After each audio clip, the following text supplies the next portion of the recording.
শুভ সকাল, প্রত্যেককে স্বাগত। আমন্ত্রণ জানাচ্ছি বাংলা ভিশনের নিয়মিত আয়োজন সংবাদ পর্যালোচনা ও বিশ্লেষণধর্মী অনুষ্ঠান ফ্রন্ট পেজে। সঙ্গে আছি জিয়াউল হক সবুজ। আলোচনার জন্য আজ স্টুডিওতে আমন্ত্রিত হয়েছেন সিনিয়র সাংবাদিক ও কলামিস্ট জনাব আব্দুল আওয়াল ঠাকুর। আজকের আলোচনায় আপনাকে স্বাগত জানাচ্ছি। স্বাগতম এবং দর্শকদের। দর্শক, আপনারা জানেন ফ্রন্ট পেজ মূলত আমরা দিনের যেসব আলোচিত সংবাদগুলো প্রকাশ হয়ে থাকে সেগুলোকে বিশ্লেষণ করে থাকি। তাই আলোচনায় যাওয়ার আগে শুরুতেই দেখে নেব বিভিন্ন পত্রিকার সংবাদ শিরোনাম। শুরুতেই প্রথম আলো, তাদের প্রধান শিরোনাম বিদেশি বিনিয়োগ বাড়লেও ঘানা উগান্ডার পেছনে দেশ, বিদেশি বিনিয়োগ সেই তুলনায় বাড়েনি। আরেকটি শিরোনাম তারা করেছে বিশ্বের সবচেয়ে কম বাসযোগ্য শহরের তালিকায় তৃতীয় ঢাকা। ইউপি নির্বাচন নিয়ে তাদের শিরোনাম, ইউপি নির্বাচনের তফসিল অগাস্টে, ভোট অক্টোবরে। আরেকটি শিরোনাম বিশ্বকাপ ফুটবল নিয়ে 13 মিনিট 15 সেকেন্ডে আর্জেন্টিনার পুনর্জন্ম। দৈনিক আমার দেশের প্রধান শিরোনাম বিএনপির তৃণমূলে সমর্থন লাভের যুদ্ধ, বাংলা ব্লকেটে উত্তাল দেশ, জুলাই নিয়ে তারা সেই শিরোনামটি করেছে। আরেকটি মন্তব্য প্রতিবেদন সৈনিক জনতার স্বাধীনতা রক্ষার সম্মিলিত লড়াই। দৈনিক ইত্তেফাকের প্রধান শিরোনাম মেসিদের অবিশ্বাস্য প্রত্যাবর্তন, কোয়ার্টার ফাইনালে আর্জেন্টিনা। আরেকটি শিরোনাম আগামী মাসে তফসিল, অক্টোবরে ইউপি নির্বাচন, জানিয়েছেন তথ্য উপদেষ্টা। জনগণ সেনাবাহিনীর ওপর গভীর আস্থা রাখে, জানিয়েছেন প্রধানমন্ত্রী। দৈনিক সমকালের প্রধান শিরোনাম হামের পরবর্তী জটিলতায় চোখের সমস্যায় রোগীরা, বাসযোগ্য শহরের তালিকায় তলানিতে ঢাকা। ইআইইউর সূচকে 173টি শহরের মধ্যে 171তম বাংলাদেশ, ঢাকা। অবিশ্বাস্য ফেরা, রুদ্ধশ্বাস জয় আর্জেন্টিনার। দৈনিক যুগান্তরের প্রধান শিরোনাম 6 বিভাগে সতর্কবার্তা, 12 জেলায় বন্যার আভাস, বৃষ্টিতে বিপর্যস্ত পার্বত্য অঞ্চল। দুদকের নেতৃত্ব নির্দিষ্ট শ্রেণীর কাছে কুক্ষিগত। 2018 সালের বিতর্কিত নির্বাচন, শেখ হাসিনাকে ক্ষমতায় রাখার কুশীলব তারা। দৈনিক মানব জমিনের প্রধান শিরোনাম ঝড়ের কবলে পড়েছিল আর্জেন্টিনা, উদ্ধার করলেন মেসি। আরেকটি শিরোনাম আকস্মিক মহড়ায় মানিকগঞ্জে প্রধানমন্ত্রী, সেনাদের সঙ্গে খেলেন খাবার। আটাব নির্বাচন ঘিরে অনিয়মের অভিযোগ, সক্রিয় টিকিট সিন্ডিকেট। দৈনিক কালের কণ্ঠ অবিশ্বাস্য প্রত্যাবর্তন, বিশ্বকাপ ফুটবলে আর্জেন্টিনার বিজয়কে নিয়ে। আরেকটি শিরোনাম সেনাবাহিনীর গ্রীষ্মকালীন মহড়া, আকস্মিক পরিদর্শনে প্রধানমন্ত্রী। প্রত্যাহার হচ্ছেন অন্তর্বর্তী সরকারের সময়ে নিয়োগ পাওয়া ডিসিরা। দৈনিক কালবেলার প্রধান শিরোনাম নীল সাদা ক্যানভাসে বিজয়ের আলপনা। আরেকটি শিরোনাম শিশু ধর্ষণ হত্যার বিচারে কঠোর অবস্থানে সরকার, সংসদে আইনমন্ত্রী জানিয়েছেন প্রায় 46.5 লাখ মামলা বিচারাধীন। ইসলামী ব্যাংকের বোর্ড নিয়ে দোটানায় কেন্দ্রীয় ব্যাংক। দৈনিক বাংলাদেশ প্রতিদিন আর্জেন্টিনার রুদ্ধশ্বাস জয়, কোয়ার্টার ফাইনালে 4 বিশ্ব চ্যাম্পিয়ন, সোনালী প্রজন্মের আদলে বেলজিয়াম। ফুটবলের রাজনীতি, রাজনীতির বিশ্বকাপ, এটি তাদের আরেকটি সংবাদের শিরোনাম। দৈনিক দেশ রূপান্তর, তাদের প্রধান শিরোনাম হচ্ছে অনিয়মের দুর্গন্ধ চামড়া শিল্পনগরীর সারা গায়ে, 477 কোটি টাকার সিইটিপির লক্ষ্য পূরণে ব্যর্থ। অবিশ্বাস্য আর্জেন্টিনা, আর্জেন্টিনা 3, মিশর 2 গোল। দৈনিক নয়াদিগন্তের প্রধান শিরোনাম আর্জেন্টিনার রূপকথা, মিশরের বিদায়, বেলজিয়ামে বিধ্বস্ত যুক্তরাষ্ট্র। 6 ব্যাংকে বিশেষ তদন্ত, সিঙ্গাইরে সেনাবাহিনীর মহড়া আকস্মিক পরিদর্শনে প্রধানমন্ত্রী। দৈনিক ইনকিলাবের প্রধান শিরোনাম গ্রীষ্মকালীন মহড়া আকস্মিক পরিদর্শনের প্রধানমন্ত্রী, দেশের জনগণ সেনাবাহিনীর উপর গভীর আস্থা রাখে। আরেকটি শিরোনাম প্রধানমন্ত্রীর আসন্ন সৌদি সফরকে ঘিরে খুলতে পারে সাফল্যের দ্বার। ডক্টর মাহবুবুল্লাহর কলাম, এই করিডোর বাংলাদেশের জন্য কল্যাণকর হবে। দৈনিক বণিক বার্তা, তাদের শিরোনাম হচ্ছে তদবির ও ঘুষের বিনিময়ে ঋণ, 61% খেলাপি প্রবাসী কল্যাণ ব্যাংকে। আরেকটি শিরোনাম তারা করেছে খেলা নিয়ে, 2 গোলে পিছিয়ে থেকেও মেসির পায়ে আর্জেন্টিনার অবিশ্বাস্য প্রত্যাবর্তন। ইংরেজি দৈনিক the Daily Star, their main headlines Argentina script epic comeback, a phenomenal group that never gives up, says আর্জেন্টিনার midfielder Endo Fernandez. Another English daily, the Daily Observer, their main headlines record downpour paralyzes Chittagong, roads flooded, train halted and flights diverted after 412 millimeter downpour. আরেকটি শিরোনাম তারা করেছে Messi leads stunning comeback as Argentina reach World Cup quarters. The New Age, monsoon deluge batters Bangladesh, landslides toll hits 13,000 standard. Another headlines, Argentina produce epic fight back to reach quarters. এই ছিল বিভিন্ন শিরোনামগুলোর মধ্যে। বেশিরভাগ ক্ষেত্রে আমরা দেখলাম খেলাকে তারা অনেককে গুরুত্ব দিয়েই সংবাদটা প্রচার করেছে, বিশেষ করে মেসির যে অবিশ্বাস্য প্রত্যাবর্তন, শেষ 13 মিনিটে বলা হচ্ছে আর্জেন্টিনার পুনর্জন্ম হয়েছে। এই যে 2 গোলে পিছিয়ে থাকার পরও শেষ মুহূর্তে পরে 3 গোল দিয়ে জয় পাওয়া, মেসিদের এই জয়কে শেষ চমকটা কিভাবে দেখলেন, কেমন দেখছেন? হ্যাঁ, খেলা আসলে তো বিষয়টা খেলাই। যেমন আমরা মিশরের গোলের পরে মেসি মিস করলো, তখন জনগণের মধ্যে একটা সাংঘাতিক হতাশা, পেনাল্টি মিস করলো। তখন যারা আর্জেন্টিনা বাংলাদেশের সমর্থক, বাংলাদেশের দুটো দলের মধ্যে যদি বলা হয়, একদল ব্রাজিল একদল আর্জেন্টিনা, সেদিক থেকে আর্জেন্টিনার সমর্থকরা আগের থেকে বেশি উল্লসিত ছিল যে আজকে আর্জেন্টিনার জন্য খুব সহজ হবে খেলাটা, যে মিশরের সাথে খেলতেছে, এটা তাদের জন্য মনে হয়েছে এটা কোনো ব্যাপার, খেলা হিসেবেই তারা দেখবে না। কিন্তু মিশর আসলে এর আগেও ভালো খেলতেছিল, মিশর খেলতে গিয়া, এবং সেখানে আসলে খেলার যে ব্যাপারটা, এটা ইকুয়েশন খেলা, এখন তো অঙ্কের খেলাতে মেসিকেই এখানে ডিপেন্ডেবল মনে করা হয়েছে।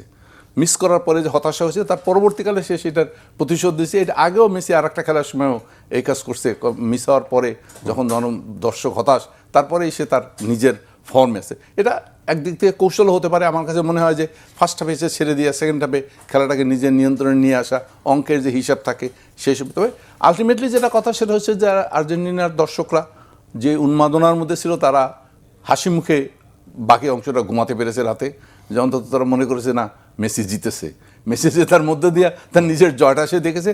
আর একটা হলো, যেহেতু বিশ্বকাপের মধ্যে আর্জেন্টিনা, মেসি, রোনালদো, এই 2-4টা নামই তো বারবার ঘুরে ফিরে আসে, নেইমার, এইগুলো নিয়ে যেহেতু ব্রাজিল আগে আউট হয়ে গেছে, সুতরাং এখানে আর্জেন্টিনার জয়টাকেই ধরেই নেওয়া হয়েছে যে এটা একটা। আর এবারও মেসির জন্য আর একটা আছে, মেসি তো গতবারই ঘোষণা করেছিল যে তার শেষ বিশ্বকাপ। এবারে যেহেতু সে ফর্মটা ভালো আছে, এটা একটা ভালো জিনিস যে সাধারণতভাবে খেলোয়াড়দের এই ফিটনেসটা অন্যান্য জিনিসের সাথে সম্পৃক্ত, সেখানে মেসির উপর যে সমর্থন, আর কারণেই হোক আর্জেন্টিনার প্রতি বাংলাদেশের সমর্থনের মূল কারণটা হলো ফকল্যান্ড যুদ্ধে আর্জেন্টিনার সেনাপতি যখন ব্রিটিশদের কাছে আত্মসমর্পণ করেছে, এবং তারপরে যখন সেখানে ম্যারাডোনা যে গোল করেছিল, আসলে সেই ম্যারাডোনার সেই উন্মাদনার মধ্য দিয়ে বাংলাদেশের লোকদের মধ্যে একটা ব্রিটিশ বুদ্ধি সেন্টিমেন্টের মধ্য দিয়ে কিন্তু আর্জেন্টিনার প্রতি একটা সমর্থন ডেভেলপ করছে। এটার মধ্যে একটা শুধু খেলা না, এটার মধ্যে কিছুটা দৃষ্টিভঙ্গিগত ব্যাপারও আছে। সেই ম্যারাডোনার সেই বিখ্যাত উক্তি, এ যদি গোল হয় সে গোল সে হাত ঈশ্বরের। এই ঈশ্বরের যে খেলাটা, এখানেও কিন্তু আপনি দেখবেন মেসি এবারেও কিন্তু যে কাজটা করেছে, সেই কাজটা যে আর্জেন্টিনার হয়ে ওই ঈশ্বরের মতো করেই সে আবার নতুন করে নিজেকে রিভাইভ করেছে, এবং দর্শকরা পছন্দ করেছে জেতাটা।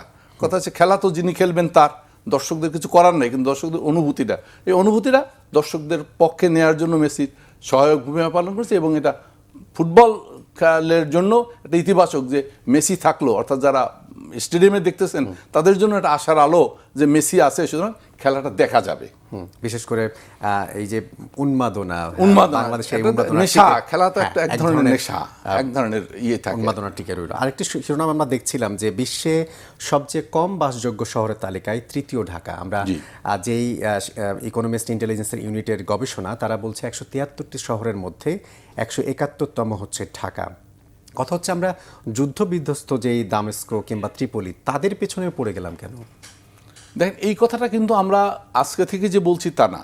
আজকে এই যে কয়দিন ধরে বৃষ্টি হচ্ছে, কার্যত ঢাকা শহর ক্লাপস করেছে, চিটাগাঙে পাহাড় ধস হয়েছে, পর্যটনের ট্রেন পানির নিচে তাদেরকে যাত্রা বিঘ্নিত করছে, ট্রেন যাত্রা। এই যে কাজগুলো হয়, অর্থাৎ আমরা তো কিন্তু একটা জিনিস, কিন্তু আমি এটা গত ধরেন 50 বছরে বাংলাদেশের স্বাধীনতার আগের কথা বাদ, 50 বছর ধরেই কিন্তু বর্ষায় এই দৃশ্য আসে। বর্ষা আসলেই, পানি হলে, বৃষ্টি হলেই নগর যুবর অচল হয়ে যায়, সচিবালয়ে পানি ঢোকে, বিভিন্ন জায়গায় চলাচলে সমস্যা কেন হয়? আমরা কিন্তু যদি সুনির্দিষ্টভাবে বলি, এটা কিন্তু একটা বিরাট দুর্নীতির খাত। এই রিপোর্টের মধ্যে বলা হয়েছে অবকাঠামোগত। ঢাকা শহর কিন্তু এই যে বেড়ে ওঠা, এটা যে মাস্টার প্ল্যানের অধীনে ঢাকা শহর বেড়ে ওঠে না বলেই কিন্তু এই সমস্যাটা হচ্ছে। এর জন্য সবচেয়ে প্রধান দায়ী হচ্ছে আমাদের রাজুক বা হাউজিং কর্তৃপক্ষ, যারা বাসাবাড়ির অনুমোদন দিচ্ছেন। তারা কিন্তু পয়সা খেয়ে কোথায় বাড়ি করা উচিত, কোথায় বাড়ি করা উচিত না, সামনে কতটুকু রাস্তা থাকবে, পিছনে কতটুকু রাস্তা থাকবে, একটা পরিকল্পিত নগরী গড়ে তোলার প্রতি যে নজর দেওয়া দরকার, তার চেয়ে বরং তাদের অ্যাকাউন্টে কিভাবে অপরিকল্পিত অর্থ যাবে সেটার দিকে তারা বেশি নজর দেয়। কিন্তু এতদিনও এটা অ্যাকাউন্টেবল করা গেল না কেন? এটা তো রাজধানী উন্নয়ন কর্তৃপক্ষ রয়েছে, সরকারের গৃহায়ণ উন্নয়ন কর্তৃপক্ষ রয়েছে, এই যে বিভিন্ন কর্তৃপক্ষ থাকা, বিশেষ করে সরকারের যে সুপারভিশন, এত কিছুর পরেও এতদিনেও আমরা এই জলাবদ্ধতা দূর করতে পারলাম না কেন? আপনি দেখেন, আমি একটা উদাহরণ হিসেবে বলি, আপনি দেখেন যখন পানি বৃষ্টি পড়ে তখন দেখবেন ঢাকা শহরের নদী খালগুলো বন্ধ করে মাটির নিচ দিয়ে পানি যাওয়ার যে ব্যবস্থা করা হয়েছে, ওয়েস্ট ওয়াটার, আপনি প্রত্যেকটা ওয়েস্ট ওয়াটার দেখবেন ওভারফ্লো করতেছে। ওয়েস্ট ওয়াটারের যে পাইপের যে ডায়ামিটার, এটা পানি বহনের যোগ্যতা রাখছে না। তাহলে এই জিনিসটা আমাদের প্রকৌশলীরা কেন বুঝছেন না যে এখান থেকে এত গ্যালন পানি যাবে বা এত কিউসেক পানি যাবে, তাহলে যে লাইনটা দিয়ে যাবে সেই লাইনটা পরিষ্কার রাখতে সমস্যাটা কোথায়? এটা প্রতি বছর তারা ভাঙবেন, প্রতি বছর তারা করবেন, প্রতি বছর ঠিকাদারদের পয়সা দেবেন, একটা টোটাল করাপশন। এটা হচ্ছে ওই পানি যাওয়া নিয়ে। আর নগরীর জন্য আমাদের সেদিনও তো আমাদের কাগজে খবর বেরোচ্ছে যে এখন তো ধরেন এখানে একটা বড় ব্যাপার আছে রাজনৈতিক দুর্বৃত্তায়ন। আপনি রাজুকের চেয়ারম্যানকে তো, গত চেয়ারম্যানকে তো এই সরকারের আমলে ব্যবস্থা নেওয়া হয়েছে। তার আগেও প্রতিবারই কিন্তু সরকার পতনের পরে রাজুকের চেয়ারম্যানের ব্যাপারে কোনো না কোনো পদক্ষেপ থাকে, কিন্তু রাজুকের চেয়ারম্যান যে কাজটা করেন সে কাজটা কতটা নিজের করেন, কতটা প্রভাবে করেন, কতটা ইচ্ছা এবং সেইগুলো কিন্তু আমরা কখনো তদন্ত করে দেখি না। আমাদের রিপোর্টে এগুলো বেরোয় না। আমরা সাংবাদিক হিসেবেও কেন, প্রত্যেক সমাজেই কিন্তু আমরা শুধুমাত্র নিজের স্বার্থটাই দেখি। আমরা এটা চিন্তা করি না যে আমি বাড়ি বানাইয়া রাস্তাটা বন্ধ করে রাখলে অন্য মানুষ কিভাবে যাবে, তার যাওয়ার পানিটা কোত্থেকে যাবে। এই যে আধুনিক শহর গড়ার প্রতি, যে বাসযোগ্য শহর গড়ার প্রতি যে উদাসীনতা, এটা কিন্তু আমাদের সভ্যতার প্রতি উদাসীনতা। এই ক্ষেত্রে কি রাজনৈতিক সদিচ্ছারও কোনো ঘাটতি রয়েছে? অবশ্যই রাজনৈতিকভাবে যেন আপনি দেখেন, আজকে এই কথাটার সাথে আমরা এই কথাটা মিলে আপনি দেখেন যে গত কয়েকদিনে প্রধানমন্ত্রী কয়েকটা ঘটনা দেখেন। প্রধানমন্ত্রী বলেছেন তার অনুষ্ঠানের ব্যানার ছবি যাবে না। আজকে একটা নিউজ আছে, দেখলেন উনি ওই যে সিংহেরে সেনাবাহিনীর আকস্মিক পরিদর্শনে গেছেন, উনি নিজের গাড়ি বহরের সংখ্যা কমিয়েছেন। সংসদের পরে যে বাজারে খাওয়া হয় সে খাওয়া কমিয়েছেন। তাহলে এই কাজগুলো যে তিনি করেছেন সদিচ্ছার ব্যাপার। তাহলে এই যে সদিচ্ছাটা কিন্তু সব ক্ষেত্রেই প্রযোজ্য। একটি নগর আধুনিকায়ন, যে সমস্ত শহরকে আমরা আধুনিক শহর বলি, সেগুলো তো এমনি এমনি গড়ে ওঠে নাই। সেখানকার মানুষটাও এইরকমই আমাদের মতোই, নিজের স্বার্থ দেখতে চায়। কিন্তু রাষ্ট্র যখন কার্যকর হয়, রাষ্ট্র যখন বলে যে তুমি এই বাড়িটা করতে পারবে না, এটা ভাঙো, এখানে কোনো দলমতের ব্যাপার নাই। ব্যাপারটা হচ্ছে যে সিটিকে আধুনিকায়ন করা, সিটিকে বাসযোগ্য করা। এই বাসযোগ্য করার ক্ষেত্রে যদি আমরা দৃঢ় থাকি, সেখানে কে কোন দল করলো সেটা ব্যাপার না, আইন মানছেন কিনা এবং আইনের প্রতি অনুগত কিনা। আমরা বিল্ডিংগুলো কী করি, নিস্তায় একটাই করি। আপনারা গত আমলে দেখছেন যে কত বড় বড় বিল্ডিং যেগুলো আগুন লাগার পর আবিষ্কার হয়েছে যে, ইভেন তো আপনার এই যে হোটেল শেরাটন নিয়ে এই প্রশ্ন উঠছে যে উপরতলায় যে উঠছে তার অনুমোদন নাই। তাহলে এই যে অনুমোদনহীন ভবনটা চোখের সামনে বেড়ে উঠতেছে, রাজক কি করেছে? কিন্তু যখন ঘটনা করে ঘটছে তখন তারপরে আপনি দেখেন, আগে আপনার কেন এই তদারকি টিমটা নাই যে আপনাকে আমি 3 তলার পারমিশন দিয়েছি, আপনি 4 তলা কি করে করেন? তাহলে এই যে দেখি না অথবা দেখে না দেখার ভান করি, তার পরিণতিটা গোটা নগরবাসী আজকে ইন্টারন্যাশনাল নিউজে। অর্থাৎ আপনি যদি মনে করেন, আপনি একটা জিনিস খেয়াল করেন, আজকে যে খবরটা আসতেছে ঢাকা বাসযোগ্য নগরীর মধ্যে পড়ে না, তাহলে একজন বিদেশি কি করে এখানে আসবে, একজন বিনিয়োগকারী কি করে আসবে, একজন ছাত্র কি করে এখানে বড় হবে, এই যে আমাদের বিশ্ববিদ্যালয়ে যারা পড়ে। অর্থাৎ আপনি যদি বাসযোগ্যই শহর না হয়, তাহলে এখানে মানুষ যদি বাস করতে না পারে, তারা বাস করবে কারা? মানুষ ছাড়া অন্য কেউ। তাহলে একটি হেলদি শহর যদি গড়ে না তুলতে পারেন, তাহলে তো আপনি একজন হেলদি সিটিজেনও হবেন না। আর আপনি হেলদি সিটিজেন না হন, তাহলে স্বাস্থ্যখাতের ব্যয় দেখেন, আগুন লাগলে তার নির্বাপনের ব্যবস্থা নাই। আমাদের যে সমস্ত রেস্টুরেন্টগুলোতে আগুন লেগে গত কিছুদিনে মানে পুরা শেষ হয়ে গেছে, হাজার হাজার মানুষ, খেতে আসা মানুষ পুড়ে গেছে, কারণ এই বিল্ডিংগুলো রেস্টুরেন্টের জন্য বানানো হয় নাই। এরপরে সিটি কর্পোরেশন বলেন, তারপর সে যাবে রাজুক বলেন যে অমুকে পারমিশন দিয়েছে, অমুকে দেখে নাই। কিন্তু যে মরা সে তো মরে গেল, যে ব্যাড নিউজ হওয়ার সেটা তো হয়ে গেল। ইন্টারন্যাশনালি দেখা গেল যে ঢাকা সিটি নিরাপদ না। আজকে আমরা বলছি ঢাকা সিটি নিরাপদ, তা ঢাকা হচ্ছে আমার রাজধানী। আমার সেই রাজধানী যদি নিরাপদ, আমার হার্টেই যদি শ্বাস নেওয়ার মতো ক্ষমতা না থাকে, তাহলে আমার সারা শরীরটা চলবে কি দিয়া? সুতরাং এটি খুবই গুরুত্বপূর্ণ। এই বিষয়টাকে আমরা অরাজনৈতিকভাবে কেবলমাত্র নাগরিক হিসাবে একটি বাসযোগ্য শহর গড়ে তোলার যে দৃষ্টিভঙ্গি, মানুষের বাসযোগ্য করে তার জন্য যা যা করণীয়, এটা কার বাড়ি ভাঙবে, কার গাড়ি ভাঙবে, কার ভবন ভাঙবে, ব্যাপারটা তা নয়। ব্যাপারটা হলো এটা সামগ্রিক পরিকল্পনার মাধ্যমে। কেন বাসযোগ্য নয়? শুধু ভবন নয়, শুধু পানি যাওয়ার সিস্টেম নয়, শুধু সোয়ারেজ সিস্টেম নয়, এই সমস্ত সিস্টেম মিলে বাসযোগ্য শহর, অর্থাৎ বৃষ্টির পানিতে যাতে না ডোবে, রাস্তা আগুন লাগলে যাতে দুর্ঘটনা না ঘটে, সামগ্রিকভাবে আমাদের একটা মডেল শহর আগে নেওয়া দরকার, যে আমরা কোন মডেলটাকে গ্রহণ করব। আমাদের আশপাশে অনেক শহর, সিঙ্গাপুর আছে, আরও অন্য অন্য শহর আছে যেগুলোকে আমরা খুব আধুনিক শহর বলি। সমস্ত যে কোনো একটা শহরের মডেলকে সরকারের আগে সামনে রাখা উচিত, যে এই শহর আমরা আসলে কোন জায়গায় পৌঁছাতে চাই। আপনি একটু আগে বিনিয়োগ প্রসঙ্গে কথা বলছিলেন, আমরা একটা শিরোনাম দেখছিলাম যে বিদেশি বিনিয়োগ বাংলাদেশে কিছুটা হলেও বাড়ছে, তবে এখনো আমরা ঘানা, উগান্ডা, এমনকি কঙ্গোর পেছনে রয়েছে। এই সিনারিও কেন? আমরা কি আসলে এই শহরের দিক দিয়ে আমরা পিছিয়ে থাকার কারণেই কি আসলে ইনভেস্টমেন্টটা কমছে, না রাজনৈতিক নানা বিষয় আসলে রয়েছে? বিনিয়োগের সাথে আসলে যে সকল বিষয়গুলো সম্পর্ক, তার মধ্যে এটা অবশ্যই একটা, যেটা আমরা বললাম যে আমি যদি শহরে নিরাপদ মনে না করি তাহলে আমি থাকবো কেন? আমার তো হোটেল নিরাপদ না। আমি যে ঢাকা শহরে 5 স্টার 7 স্টার বা বড় হোটেলগুলো যে আমি ভাড়া করে থাকবো, অনিরাপত্তার তালিকাতেও সেও। আর অনিরাপত্তার মধ্যে অনেক কিছু পড়ে, খাওয়া, থাকা, চলা, জীবনদান। আমাদের কিন্তু যে দেখেন কিছুদিন থেকে আমাদের যে এই যে ভোগ্যপণ্য অধিদপ্তর বিভিন্ন বড় বড় খাওয়ার দোকানগুলো থেকে, কোম্পানিগুলো থেকে কিন্তু ভুয়া এবং ভেজাল জিনিস উদ্ধার করছে। এটা তো আমরা অনেকদিন ধরে অভ্যস্ত, খাচ্ছি, আমরা দেখিও না। আমি সেদিকে যাই না। তবে বিনিয়োগের ক্ষেত্রে যে জিনিসটা হলো সেটা হচ্ছে যে বিনিয়োগ কারা করবে। একটা হচ্ছে আমাদের যে জনসংখ্যা সেই লেভেলে আমাদের কনজিউমার ডেভেলপ করে না। যেমন ধরুন উদাহরণ হিসেবে আমরা বলি, ভারতের প্রতি সারা দুনিয়ার বিনিয়োগে একটা আগ্রহ আছে। তার কারণ তারা 150-200 কোটি মানুষের দেশ। সেখানে যদি 10% লোক কোনো পণ্য কেনে তাহলে তার বিশাল বাজার। অর্থাৎ এখানে কিন্তু বড় কথা হচ্ছে ক্রয় করার ক্ষমতা।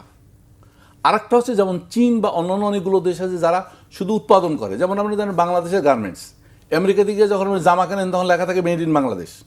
তারা বাংলাদেশকে তৈরি করে না, এটা একটা বিনিয়োগ। কিন্তু বিনিয়োগের ক্ষেত্রে আসলে যে কথাটা আমাদের সরকারও এখন অনেকেই বলছেন যে বিনিয়োগের ঠিক করা দরকার, যে আমরা বিনিয়োগটা কোন দিকে করব। কিন্তু আমরা যে এই দেশে এক ধরনের বিদ্যুৎ জ্বালানি কিংবা গ্যাস বিদ্যুতের যে সংকট, কিংবা সরকার যে পলিসিগুলো তৈরি করে থাকে সেগুলোর ধারাবাহিকতা না থাকা, সেটাও কি বিনিয়োগকে বাধাগ্রস্ত করে? সেইটা তো আপনার ক্ষেত্রে যেমন ধরেন অতীতে যদি দেখেন, অতীতের দেশটা ভারত নির্ভর ছিল। আমরা মনে করছি ভারত যা করবে আমরা তার সাথে তাল মেলাবো। কিন্তু আপনি যদি স্বাধীন, এখন ধরেন যে সরকার চীনের সাথে যোগাযোগ স্থাপন করেছে, চীন একটা করিডোরের আলোচনা করেছে মংলা থেকে একেবারে চীন পর্যন্ত। এই যে আপনার তারপরে আপনার ধরেন আমাদের একটা বড় সংখ্যা কিন্তু ভারত কিন্তু আমাদের এখানে করিডোর নিয়েছিল তার 7 সিস্টারের জন্য। আমরা তখন প্রতিবাদ করেছি, জনগণ প্রতিবাদ করেছে, এটা ভারতের সাথে। নিজস্ব স্বার্থটা যদি আপনাদের দেখতে হয়, বিনিয়োগের জন্য সবচেয়ে বড় কথা হচ্ছে জাতীয় স্বার্থ দেখতে হলে সেখানে একদিকে যেমন সরকারের প্রোটেকশন দরকার, অন্য দিক থেকে সম্ভাবনাটাকে আপনার নিশ্চিত করতে হবে। অর্থাৎ আমার দেশে একটা লোক বিনিয়োগ করার পরে তার তো সে লাভ করতে চায়, সে তার বিনিয়োগটা ফেরত দিতে চায়, সে তার পুঁজি আমার এখানে শেষ করে দিতে চায় না। তাহলে পুঁজিকে সে ফেরত পাবে, সেই গ্যারান্টিটা কে দিবে? সেই গ্যারান্টি দেবে আইনশৃঙ্খলা পরিস্থিতি, সেই গ্যারান্টিটা দেবে ব্যাংক, সেই গ্যারান্টিটা দেবে দেশের রাজনৈতিক ব্যবস্থাপনা, যে yes you are protected till we are in power. এই যে কথাটা, এই গ্যারান্টি ক্লজটা কিন্তু আমাদের এখানে যে কোনো কারণেই হোক কখনো না কখনো ভ্যাসিলেট করে। এই ভ্যাসিলেশনের জন্যই কিন্তু বিনিয়োগকারীদের কিন্তু আসলে চীন বলেন, ভারত বলেন, পাকিস্তান বলেন, আমেরিকা বলেন, বিনিয়োগকারীরা বিনিয়োগকারীরই। তারা পয়সা বিনিয়োগ করতে চায়, সেখান থেকে তারা তাদের প্রফিটটা তুলতে চায়, তাদের রিটার্নটা ঠিক মতো নিতে চায়। তারা এখানে আর কিছু বিবেচনা, তারা তো আমার দেশে আর তার ইন্টারেস্ট নাই। আমার দেশে সে বিনিয়োগ করবে, আমাকে সে ট্যাক্স দিবে, সে তার টাকা তুলে নেবে। এই যে আমাকে ট্যাক্স দেবে এবং সে টাকা তুলে নেবে, এই বিটুইন দ্য লাইনের মাঝখানে কথা হলে সে তার নিরাপত্তাটা নিশ্চিত করতে চায়। এই নিরাপত্তার সাথে সংশ্লিষ্ট যে বিষয়গুলো, সেই বিষয়গুলো যদি এনশিওর করতে পারেন তাহলে অবশ্যই আমাদের এখানে যেহেতু এখনও শ্রম সস্তা। আমি একটা জিনিস গুরুত্ব দিই, আমরা জনশক্তিকে আমরা খুব পারবো, আমাদের জনশক্তি বিদেশ যায়, কিন্তু আমরা যদি বিদেশিদের এখানে আসতে পারি তাতে আমাদের জনশক্তি তাদের কাজে লাগানো যায়। এটা নির্ভর করে কর্মসংস্থান তৈরি হবে, মানুষ। আমার দেশের লোক যে মালয়েশিয়া গিয়ে কাঠ মিস্ত্রি করে, তাহলে কাঠের ওই কাজটা যদি আমি বাংলাদেশে আনতে পারি তাহলে আমার মিস্ত্রিতে এখানেই কাজ করতে পারে, এবং এটা আমরা রপ্তানিও করতে পারি, অসুবিধা নেই। এটা নির্ভর করবে আমাদের পলিসির উপরে। আমরা শুধুমাত্র বিদেশ করে কিন্তু নিজের মাথাটা খারাপ করতেছি। কিন্তু আমার দেশের জনশক্তিকে আমার দেশে কাজে লাগানোর জন্য যে সুনির্দিষ্ট পলিসি দরকার, এটা বক্তৃতা না। এই ব্যাপারটাই আবার বাসযোগ্য ভবনের সাথে আমরা মিলে দিই, এটা আসলে বক্তৃতা না, এটা হলো সুনির্দিষ্টকরণ। এই বাসযোগ্য প্রসঙ্গ যেহেতু আবারও উঠছে, আমরা দেখলাম যে মৌসুমের সর্বোচ্চ বৃষ্টিপাত হয়েছে এবার, যেখানে জলাবদ্ধতায় চট্টগ্রামে প্রকট আকার ধারণ করেছে। আমরা দেখেছি পাহাড় ধস, দেয়াল ধসে বেশ কয়েকজনের প্রাণহানিও ঘটেছে। আসলে এই ধরনের মর্মান্তিক ঘটনা ঘটছে কেন? এটা কি পাহাড় কাটা, পাহাড় দখল, কিংবা এই যে অনিয়ম বা দুর্নীতির কথা আমরা বলে থাকি, এগুলো কি একমাত্র কারণ? প্রকৃতিতে যদি আপনি বলেন, যদি আপনি মুসলমান হিসেবে যদি একটা কথা বলেন, তাহলে কিন্তু আল্লাহ রাব্বুল আলামিন একটা কথা বলেছেন, পাহাড়গুলোকে আমি পৃথিবীর খুঁটি রূপে নির্ধারণ করেছি। এটা কোরআন আয়াত। তাহলে পাহাড়কে যদি পৃথিবীর খুঁটি হিসেবে নিয়োগ করে থাকেন, তাহলে পাহাড় যদি কেটে যায় তাহলে খুঁটি ভেঙে যাবে। অর্থাৎ পাহাড়ের সাথে যে ব্যালেন্স করা আছে ওই এলাকার মাটির, সেটা যদি ইমব্যালেন্স হয়, তাহলে ইমব্যালেন্স হলে পরবর্তী কনসিকুয়েন্সগুলো ঘটতে থাকে। এটা হচ্ছে আমাদের সাধারণ আলোচনা। কিন্তু আসলে চিটাগাংয়ের যে আলোচনা, এই পাহাড় কাটা, ভূমিধস, এই ব্যাপারটা কিন্তু আজকেই নতুন না, এটা হয়ে আসছে।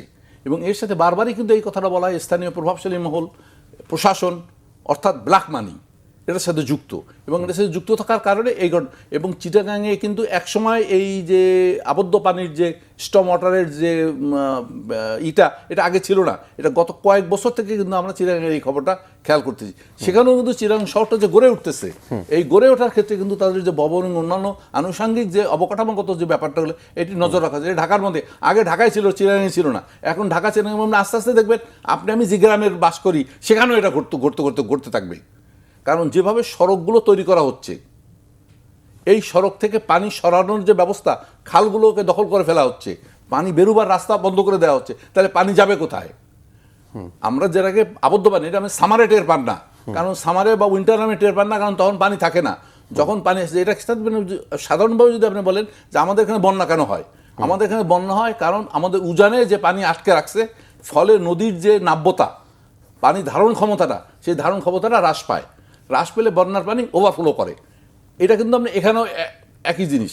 অর্থাৎ যে পানিটা আপনি নর্মালি দেখেন না, এই পানিটা বর্ষাকালে দেখেন, কিন্তু দেখেন যে পানিটা, সেই পানিটা সরানোর যে ব্যবস্থা সেটা আপনি করেন নাই, বা ওই মনে করেন 2 দিন পরে সব ঠিক হয়ে যাবে। প্রথম গালাগালি করবে, সাংবাদিকেরা কিছু কথাবার্তা বলবে, তারপর এটা আবার ঠিক হয়ে যাবে, আবার আমি আমার কাজ করবো। কিন্তু আমি যদি সেটা না মনে করি, এটা মনে করি যে রাজধানী একজন ইঞ্জিনিয়ারের না, একজন পিয়নের না, একজন ঠেলাওয়ালার না, রাজধানীবাসীর। এবং আপনি এই রাজধানীবাসীর হয়ে কাজ করছেন, আপনার বেতনদাতারা এই রাজধানীবাসী দেয়, জনগণ দেয়। সেই ক্ষেত্রে কিন্তু আমার মনে হয় যে পরিকল্পনা গ্রহণের ক্ষেত্রে একটা মডেল, যে কথা আমরা বলেছিলাম, যে আপনার ব্যর্থতাটাকে ওই তাত্ত্বিকভাবে ঢাকা দিয়েন না, স্বীকার করেন যে আমাদের এই ৫-৫০ বছরের যে ব্যর্থতা, এটাকে আগামী 3 বছরে আমি অন্তত 1/3 ডেভেলপ করব।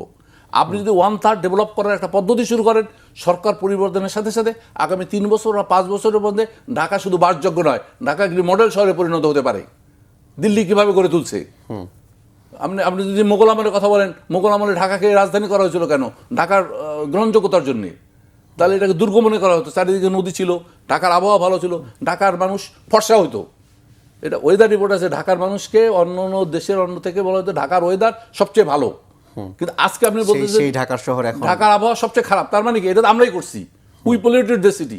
সুতরাং আমরা যেহেতু পলিউটেড করছি, সুতরাং পলিউশন ফ্রি করার দায়িত্বটাও আমাদের। আর অবশ্যই সেই দায়িত্বটা আমি সুনিশ্চিত বলবো, আমাদের যে মন্ত্রণালয় আছে, জলবায়ু মন্ত্রণালয়, কি একটা মন্ত্রণালয় আছে আমাদের, এই পরিবেশ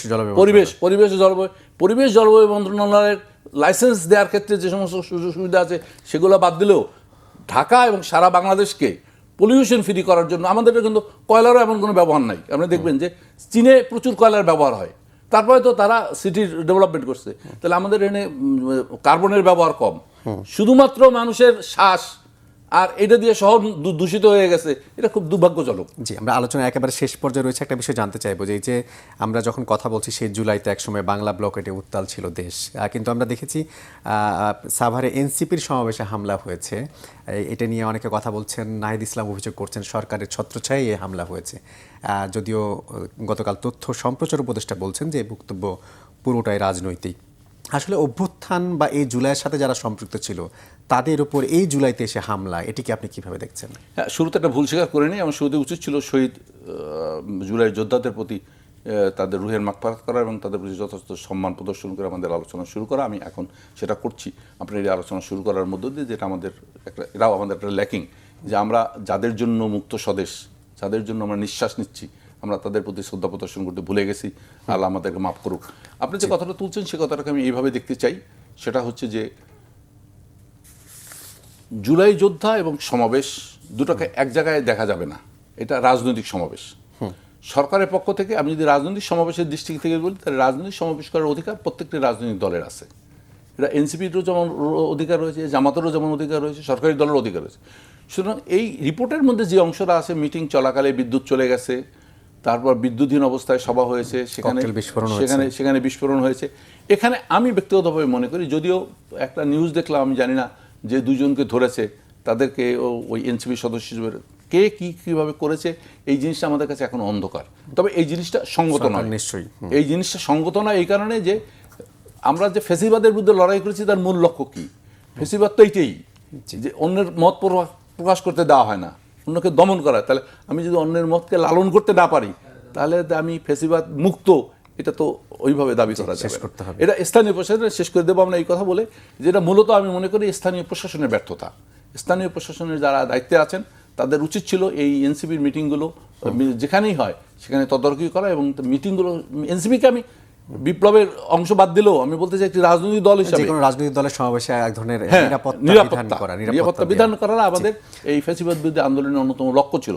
সুতরাং সেই লক্ষ্য বাস্তবায়িত হোক এই জুলাইতে, সেটা কোনো অবস্থাতেই বাধাগ্রস্ত না হোক, এটা আমরা আশা করি, এবং তাদের যারা আহত হয়েছে তাদেরকেও আমরা সমবেদনা জ্ঞাপন করি। অসংখ্য ধন্যবাদ জনাব আব্দুল আল ঠাকুর আজকে সময় দেওয়ার জন্য। আপনাকেও।